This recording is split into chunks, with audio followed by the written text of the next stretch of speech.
પ્રભુ ઈસુના જીવંત અને પવિત્ર ત્રિએક નામમાં વાલા ભાઈઓ અને બહેનો, આપ સર્વને લોગોસ બાઇબલ સ્ટડી તરફથી હું પ્રેમી સલામ પાઠવું છું.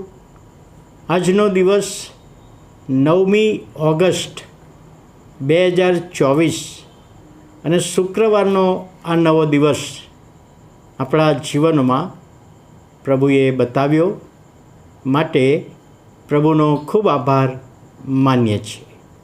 આજનું પ્રોમિસ એ નીતિવચનનું પુસ્તક, તેનો 12મો અધ્યાય અને 20મી કલમ. નીતિવચન 12 અને 20 ત્યાં લખવામાં આવ્યું છે, જેઓ ભૂંડી યોજનાઓ કરે છે તેમના મન કપટ છે, પણ શાંતિના બોધકોને તો આનંદ છે. શાંતિનો બોધક છે જે પ્રભુ ઈસુ ખ્રિસ્તની ઈશ્વરના પ્રેમ ને શાંતિનો સંદેશ આપે છે, એને આનંદ થશે, એ પ્રોમિસ છે. સુલેમાન જ્ઞાનીએ પવિત્ર આત્માની પ્રેરણાથી આ વચન લખ્યું, તે બહુ સાર્થક ગણી શકાય છે. અહીંયા ભૂંડી યોજનાઓ લખી છે. ભૂંડી યોજનાઓ એટલે ભૂંડી યોજનાઓમાં ઘણી બધી બાબતો આવી જાય. લોકોને નુકસાન કરવાની બાબત, ઈશ્વરના મહિમાની વિરુદ્ધની બાબત હોય, લોકોની માફ કરવાની ના બાબત હોય, માફ નહીં કરવાનું હોય.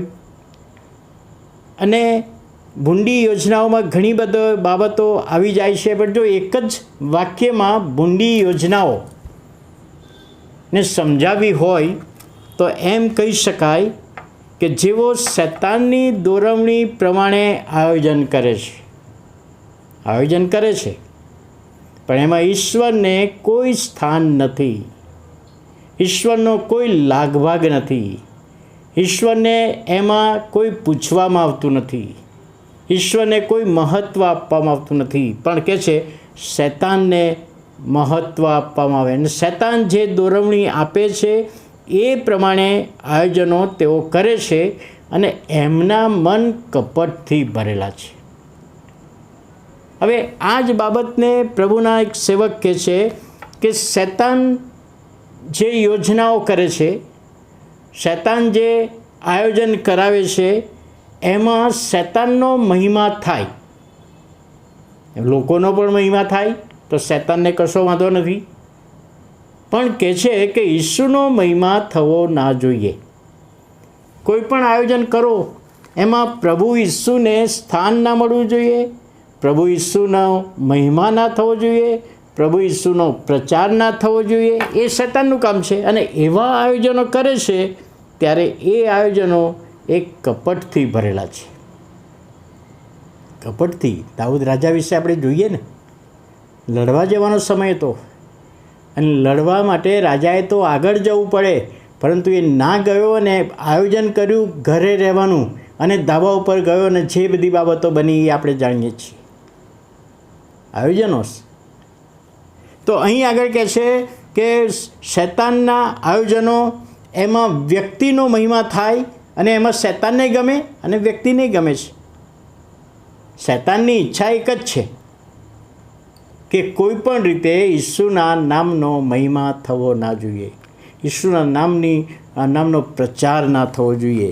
અને એટલા માટે કહે છે જેઓ ભૂંડી યોજનાઓ કરે છે તેઓના મન કપટથી ભરેલા છે, પણ શાંતિના બોધકોને તો કે છે આનંદ થશે. અહીંયા વિરુદ્ધાભાસ બતાવવામાં આવ્યો છે. હકારાત્મક બાબત, આયોજનો કર્યા છે પણ જે ઈશ્વરને દૂર રાખીને આયોજનો કર્યા છે એ બધા કપટી છે, શૈતાનના આયોજનો છે.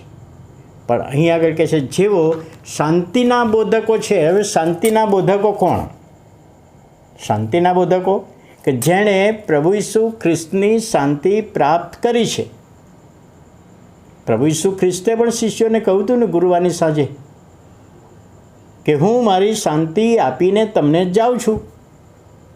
તો પ્રભુ ઈસુ ખ્રિસ્તની શાંતિ આપણા જીવનોમાં છે, અને પછી આપણે બીજાની આગળ એ શાંતિની વાતો કરીએ, એ પ્રભુ ઈસુની વાતો કરીએ તો કહે છે આપણને આનંદ થશે.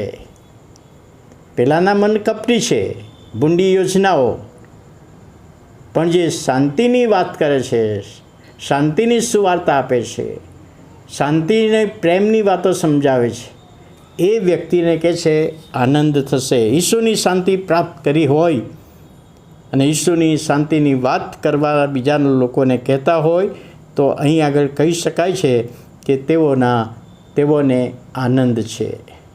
શાંતિ. પ્રભુ ઈસુ ખ્રિસ્ત આ પૃથ્વી પર આપણા જીવનોમાં જે શાંતિનો આશીર્વાદ આપ્યો છે. પ્રભુએ કહ્યું છે, વૈતરું કરનારાઓ અને બહારથી લદાયેલાઓ, તમે મારી પાસે આવો ને હું તમે વિસામો આપીશ, શાંતિ, આનંદ આપીશ ને પ્રેમ આપીશ. બધી જ બાબતોનો સમાવેશ થાય છે. તો જેઓ ભૂંડી યોજનાઓ કરે છે તેમના મન કપટી છે, પણ શાંતિના બોધકોને આનંદ છે. અને શાંતિના બોધકો એ તો પ્રભુ ઈસુ ખ્રિસ્ત પર વિશ્વાસ કરનાર લોકો, તમે ને હું ગણી શકાઈએ. અને આપણે જ્યારે સુવાર્તા આપીએ છીએ, સંદેશ આપીએ છીએ, પ્રભુ ઈસુનું નામ આપીએ છીએ, ત્યારે પ્રભુ કહે છે આપણને આનંદ છે. એના વચન સમજવામાં પ્રભુ તેના આત્માની દોરવણી, સહાય ને સામર્થ્ય આપે. આવો આપણે પ્રાર્થના કરીએ. વાલા પ્રભુ, અમે તમારો આભાર માનીએ છીએ આજે નવા દિવસની ભેટને માટે. અને આજનું પ્રોમિસ, ભૂંડી યોજનાઓ કરનારના મન કપટી છે, પણ સારી યોજનાઓ, શાંતિની વાત કરનારા લોકોને બહુ આનંદ છે. અને વાલા પ્રભુ, શાંતિની વાત તમારા તરફથી શાંતિ પ્રાપ્ત કરીને અમે બીજાને કહીએ એનો આશીર્વાદ આપો. વિનંતી અને પ્રાર્થના પ્રભુ ઈસુના નામે સાંભળો અને માન્ય કરો. આમેન.